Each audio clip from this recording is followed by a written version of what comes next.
作为医生的他，迅速地采取了措施，联系做 X 光和超声波等等，最后的确诊为莫德纳的副作用。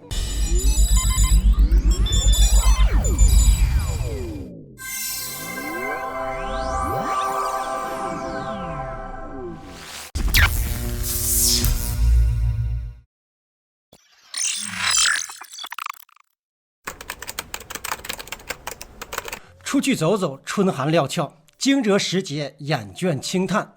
松声夜半如青瀑，一坐西斋共无眠。一股清雷惊蛰后，细筛微雨落梅天。这首诗硬生生地扯到了当今世界，别有一番风味。病毒如青瀑一样，世界无眠，这正是2020年。清雷惊蛰后，疫苗飘洒人间，如细筛微雨，遮遮挡挡。但也如漏筛一样，病毒仍然洒落梅天。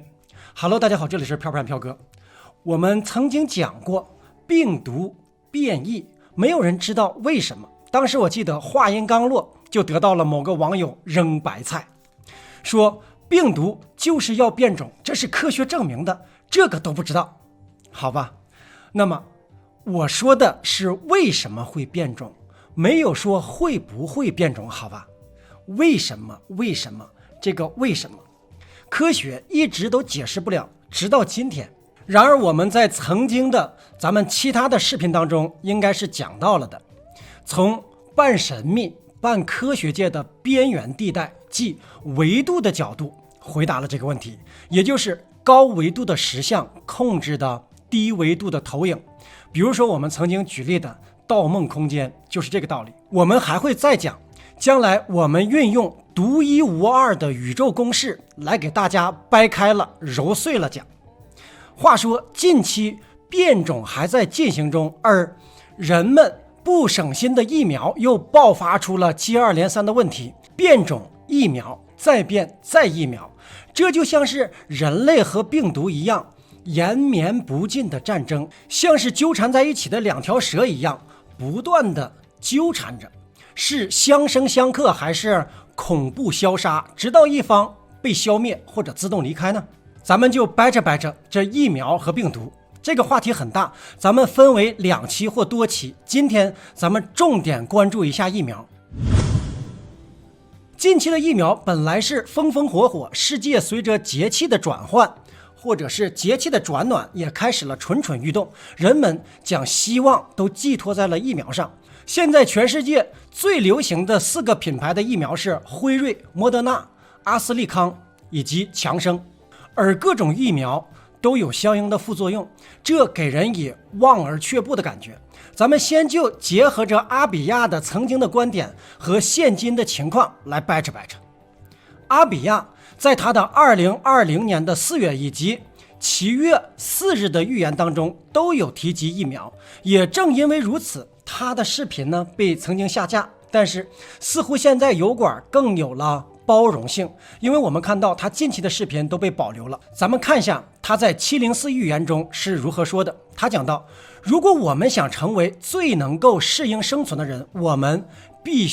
需要做非常重要的事情。疫苗不会帮助我们，亲爱的朋友们，将会有成千上万种病毒，而疫苗只会使我们存活的条件是有限的病毒类型。从一种病毒中提取出来的毒素也使我们充满了毒素，大多数的疫苗都含有很多的毒素，因此我们不能依靠疫苗，不能依靠火星，我们不能依靠任何这些东西，这些只是即使有人认为他们是有益的，这些也只是附带的属性，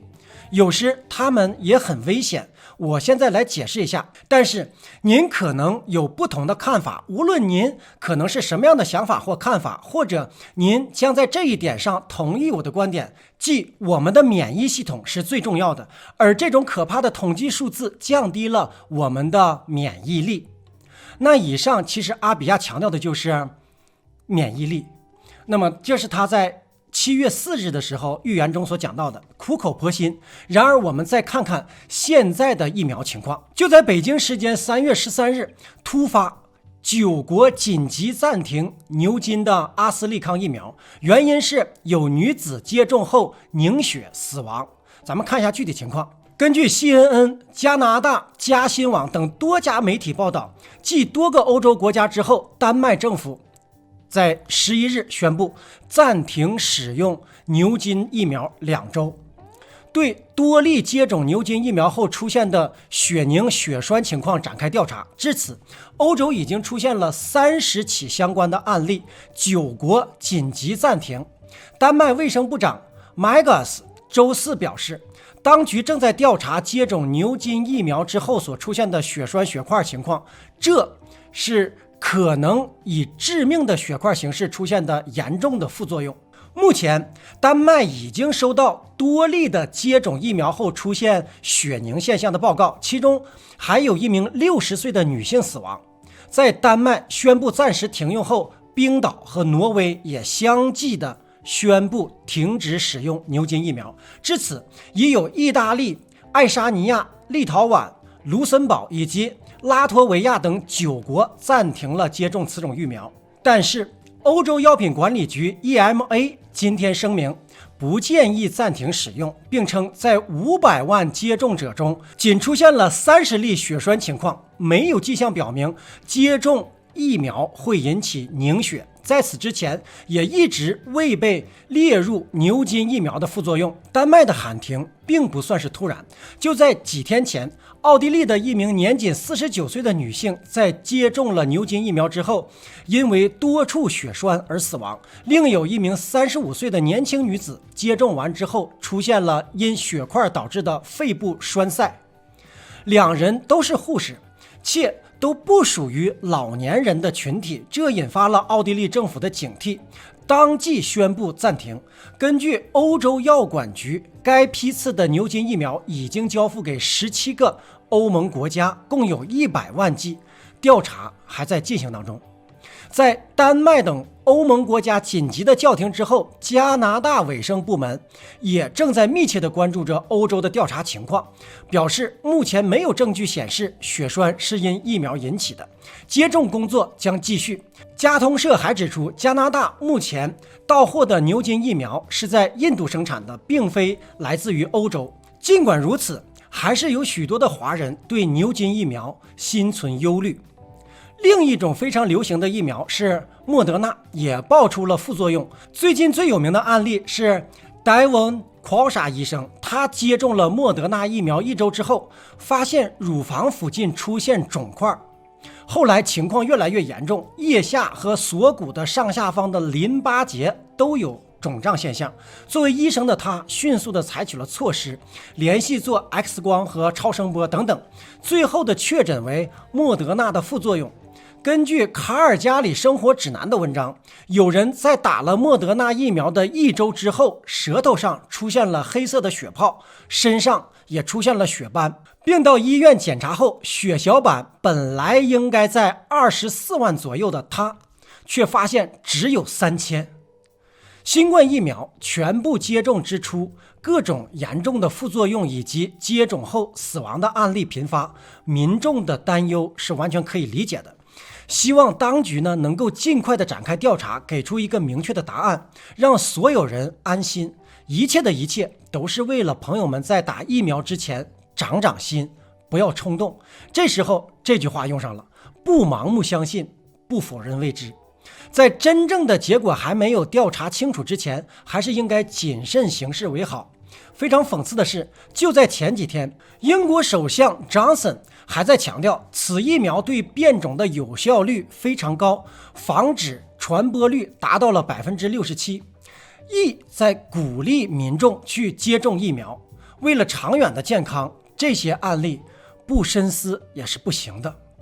在最近的1月23日的印度神童阿比亚的预言中，他是这样讲的：2021年将与2020年一样的低迷沮丧。我们看到所有的这些疫苗都在出现，那么疫苗含有如此多的未公开的成分，我们甚至都不问疫苗中含有什么，而我们只是冲过去疯抢。而且我确信将会有多种化学佐剂对人体造成严重的损害。这是阿比亚在1月23日对疫苗的部分论述。其实针对佐剂这一点，阿比亚是没有错的，大家可以上网查一下，就更加明白了。佐剂是疫苗需要的，因为这样才能够更好的诱发免疫系统的反应，但这也是有风险隐患的地方。印度神童阿比亚这个上帝送给人类的礼物，他强调免疫系统非常重要，其实这是和科学一致的。各种疫苗归根结底还是要激发人体自身的免疫能力，接种对了那就是幸运的，如果错了，那么2021年对任何一个错打的人都是极为凄惨的。无论是阿比亚引用的古老吠陀经，还是科学引用的实验数据，都是在想帮助人们摆脱困境，了解宇宙的真相。这个真相或许就在古老的经文里，只是普通人无法理解而已。正如佛曰：如是如是。好的，今天呢我们就分享到这里。面对疫情保持冷静，面对疫苗也要保持冷静。祝大家平安。独在异乡为异客，每逢孤独看飘哥，去订阅和点赞吧。Peace and joy。